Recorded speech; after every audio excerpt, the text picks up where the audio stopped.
क्या आप अपने बच्चों के लिए सेव करना चाहते हैं और जानना चाहते हैं कि ऐसे कौन से इन्वेस्टमेंट प्लान्स हैं जहां पर इन्वेस्ट करके आपको सेफ्टी, सिक्योरिटी और अच्छे रिटर्न्स भी मिल जाए? तो ये वीडियो आपके लिए है। नमस्कार, मैं हूं प्रिया। स्वागत है आपका इन्वेस्टिंग डन राइट में।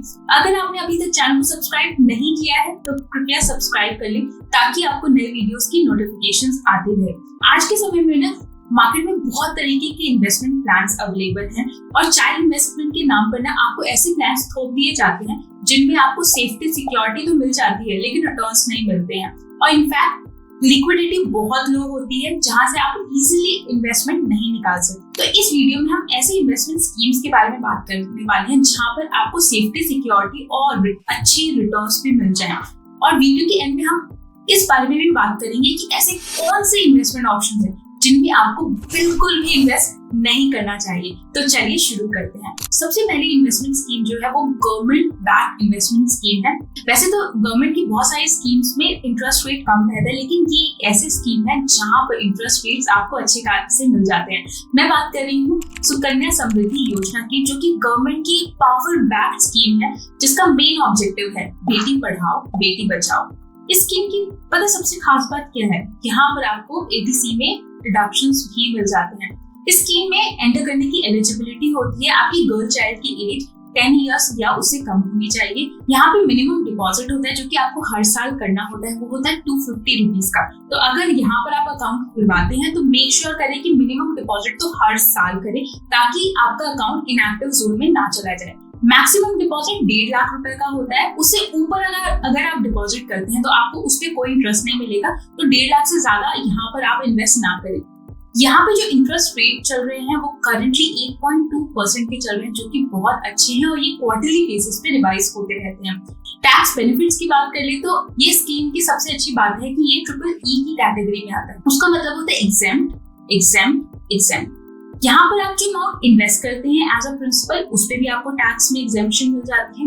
यहाँ पे जो आपको इंटरेस्ट मिलते हैं हर साल, उस पर भी आपको एग्जेम्पशन मिल जाते हैं और आप रिटर्न के टाइम में भी जो प्रॉफिट होता है उस पर भी आपको कोई टैक्सेस पे नहीं करने पड़ते हैं। यहाँ पे प्री मैच्योर विड्रॉल अलाउड है अगर आपकी बेटी को एजुकेशन के लिए रिक्वायरमेंट पड़ जाती है आफ्टर 18 ईयर्स, और अगर आपकी बेटी की शादी हो जाती है तो ये अकाउंट मैच्योर हो जाता है। तो 21 इयर्स या उससे पहले 18 से 21 इयर्स के बीच में बेटी की शादी हो जाती है तो भी आप इस अकाउंट को मैच्योर कर सकते हैं। और जो मैक्सिमम लॉकिंग पीरियड होता है वो 21 इयर्स का होता है। यहाँ पर आपको 15 इयर्स तक के लिए इन्वेस्ट करना होता है। चलिए कोई कैलकुलेशन कर लेते हैं और देख लेते हैं कि अगर आप हर साल 1.5 लाख रुपए इन्वेस्ट करते हैं फॉर नेक्स्ट 15 इयर्स तो आफ्टर 21 इयर्स आपके पास कितने का अमाउंट सेव हो जाएगा। तो एट द रेट ऑफ 8.2% जो कि करंट रेट ऑफ इंटरेस्ट है, उसके हिसाब से आपके पास मेच्योरिटी वैल्यू हो जाएगी लगभग 69 लाख रुपीज। अब यहाँ पे जो इंटरेस्ट रेट्स है वो फ्लक्चुएट होते रहते हैं, तो अगर इंटरेस्ट रेट बढ़ता है तो हो सकता है इससे ज्यादा का अमाउंट भी आपके पास सेव हो जाए, जो कि एक अच्छा खासा अमाउंट है इन नियर फ्यूचर। अगर आप बच्चे की एजुकेशन या मैरिज के लिए कुछ अमाउंट सेव करना चाहते हैं और इसको as a one of the investment रखना चाहते हैं। अब देखिए, ये तो गर्ल चाइल्ड की बात हो गई। अगर आपकी गर्ल चाइल्ड है तभी आप एसएसवाई में इन्वेस्ट कर सकते हैं। अब आप बोलेंगे अगर मेरा बेटा है तो मैं किस में इन्वेस्ट करूं? तो उसके लिए भी गवर्नमेंट के पास एक अच्छी स्कीम है जहां पर लॉकिंग पीरियड 15 इयर्स का होता है। मतलब सबसे मेन एडवांटेज इस इन्वेस्टमेंट ऑप्शन का यही है कि यहाँ पे लॉक इन पीरियड होता है। तो अगर आप चाहें भी ना तो बीच में अगर कुछ जरूरत पड़ गई तो आप ऐसे नहीं निकाल सकते हैं। तो ये स्कीम है public provident fund. Public provident fund again triple E की कैटेगरी में आता है। एग्जेम्प्ट, जिस बारे में हम पहले एसएसवाई में बात कर चुके हैं। तो ये भी इस स्कीम की सबसे खास बात है। करंट रेट ऑफ इंटरेस्ट यहाँ पे चल रहे हैं 7.1% की, जो कि क्वार्टरली बेसिस पे चेंज होता रहता है। यहाँ पे मिनिमम डिपॉजिट 500 रुपए आपको करनी ही होती है। अगर आप नहीं करेंगे तो अकाउंट इनएक्टिव हो जाएगा। आप यहाँ पे प्री मैच्योर विड्रॉल कर सकते हैं। उसके लिए आप एलिजिबल हो जाएंगे आफ्टर 7 इयर्स। आप एक क्विक कैलकुलेशन करके देख लेते हैं कि आफ्टर 15 इयर्स अगर आप 1.5 लाख रुपए यहाँ पे इन्वेस्ट करते हैं तो आपके बेटे के लिए कितने सेव हो जाएंगे? तो लगभग सेव हो जाएंगे 40,68,000 रुपीज। देखिए, ये एक one of the investment option है।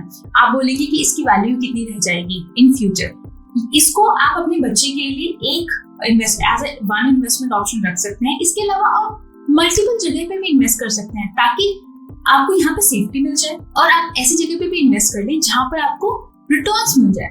तो अब तीसरी जो स्कीम है, तीसरा जो इन्वेस्टमेंट ऑप्शन है वो ऐसा ही है जहां पर आप अच्छे रिटर्न्स कमा सकते हैं। और इस इन्वेस्टमेंट ऑप्शन की खास बात ये है कि यहाँ पे कोई लॉक इन पीरियड नहीं होता है।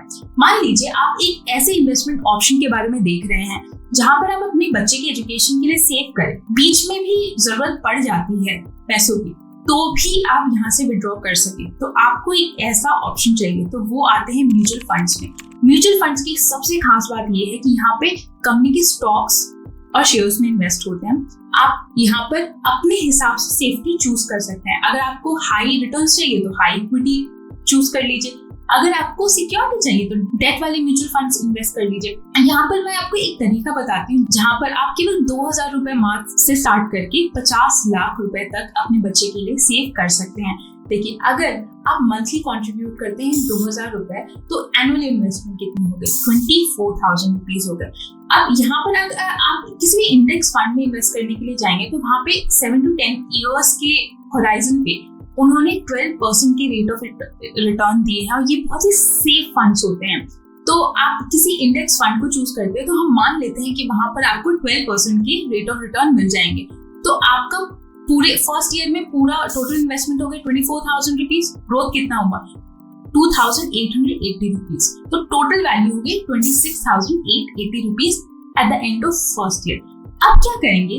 नेक्स्ट ईयर वो जो 2000 का अमाउंट है उसको 10% से इंक्रीज कर देंगे। तो नेक्स्ट ईयर कितना हो जाएगा? 2400 रुपीज। 400 रुपए बढ़ाना तो is not a big thing, right? लेकिन अगर आप ये ऐसा नेक्स्ट 15 ईयर्स तक करते रहेंगे तो क्या होगा? आफ्टर 15 ईयर्स ऑब्वियसली आपकी अर्निंग कैपेबिलिटी तो इंक्रीज होगी ना। ऐसा तो नहीं है आप जितना आज कमा रहे हैं उतना ही तब भी कमा रहे होंगे। तो आफ्टर 15 ईयर्स वही एक SIP हो जाएगी 20,573 रुपीज की। सुनने में बहुत लग रहा है, लेकिन आप ऐसा भी कर सकते हैं कि बीच में अगर आपके पास लमसम आ रहा है तो वो आप डाल दें ताकि आपकी SIP इतने बड़े अमाउंट की ना हो। लेकिन मोस्ट प्रोबेबली आफ्टर 15 ईयर्स आपकी इनकम भी तो इंक्रीज होगी ना, तो SIP भी आप ग्रेजुअली इंक्रीज कर सकते हैं। Total value at year end कितनी हो जाएगी? 49,31,000 रुपीज। तो देखिए, आपने केवल 2000 रुपए से इन्वेस्ट करना स्टार्ट किया और हमने कंसिडर किया 12% रेट ऑफ रिटर्न। तो after 15 years total approximately save कर लिए अपने बच्चे के लिए 50 lakh rupees just by starting with 2000 rupees. तो अगर आप डिसिप्लिन अप्रोच के साथ में इन्वेस्ट करते हैं, और हो सकता है कि अभी आपके पास वो 2000 भी ना हो तो 500 रुपए से स्टार्ट कर दीजिए। तो जैसे जैसे आपकी अर्निंग कैपेबिलिटी इंक्रीज हो तो आप बढ़ा दीजिएगा। Consistency is the key. अगर आप किसी भी इन्वेस्टमेंट ऑप्शन में इन्वेस्ट करते हैं, कोशिश कीजिएगा बीच में पैसा ना निकालें, क्योंकि उससे क्या होता है कि इन इन्वेस्टमेंट्स की जो कंपाउंडिंग होती है वो ब्रेक हो जाती है। तो जो भी इन्वेस्टमेंट ऑप्शंस होते हैं वो लेटर ईयर्स में आपको ज्यादा रिटर्न्स देना शुरू करते हैं। तो जितना लंबा आप इन्वेस्टेड रहेंगे ना, उतने ही लंबे रिटर्न्स आपको मिल पाएंगे। एक जो गलती करते हैं mostly common investors in India, वो होते हैं कि वो ऐसे प्लान्स में इन्वेस्ट कर देते हैं जहां पे उनको बोला जाता है 100% सिक्योरिटी, 100% सेफ्टी। अगर आप नहीं भी रहे तब भी आपके बच्चों की एजुकेशन की जिम्मेदारी हमारी है।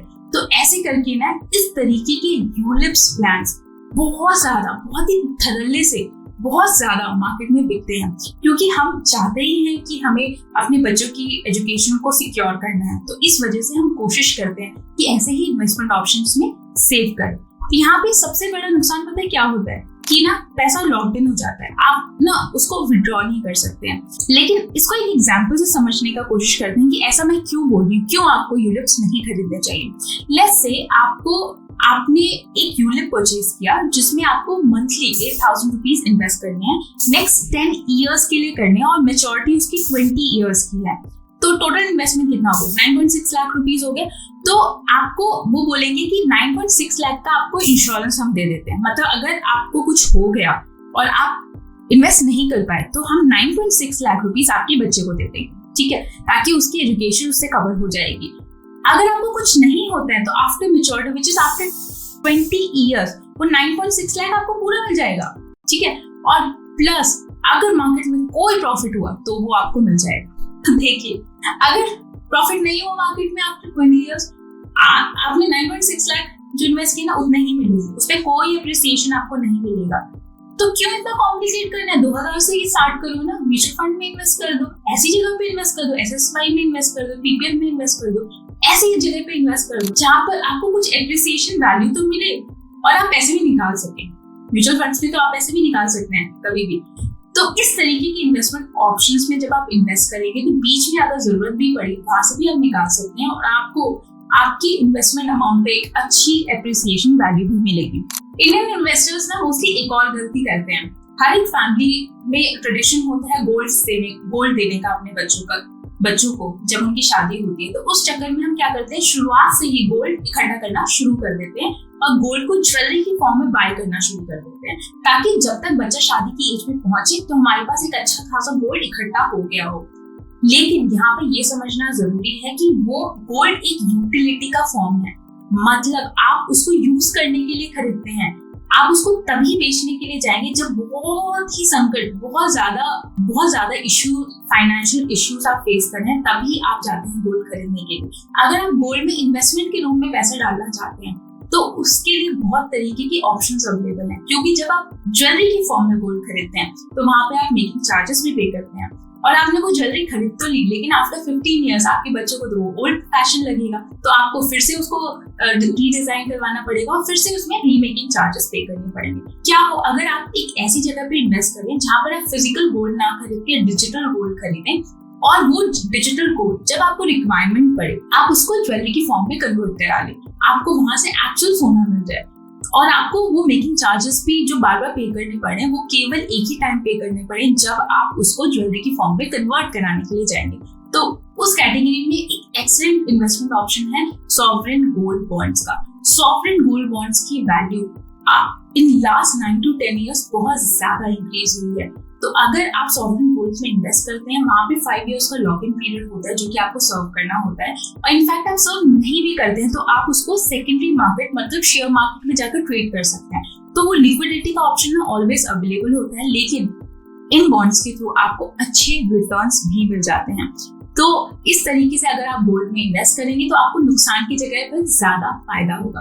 आशा करती हूँ ये इन्फॉर्मेशन हेल्पफुल रही होगी। अगर आपकी कोई भी सुझाव हो तो वो आप कमेंट बॉक्स में डालकर मुझे बता सकते हैं। मैं मिलती हूँ आपको अपने नेक्स्ट वीडियो में। प्रिया दास साइनिंग ऑफ। अगर आपने मेरे चैनल को सब्सक्राइब नहीं किया है तो प्लीज सब्सक्राइब कर ले, क्योंकि मैं पर्सनल फाइनेंस पे एवरी वीक 2 वीडियोस बनाती हूँ। अगर आप सब्सक्राइब करेंगे तो आपको मेरे नए वीडियोस की लेटेस्ट नोटिफिकेशन आती रहेगी।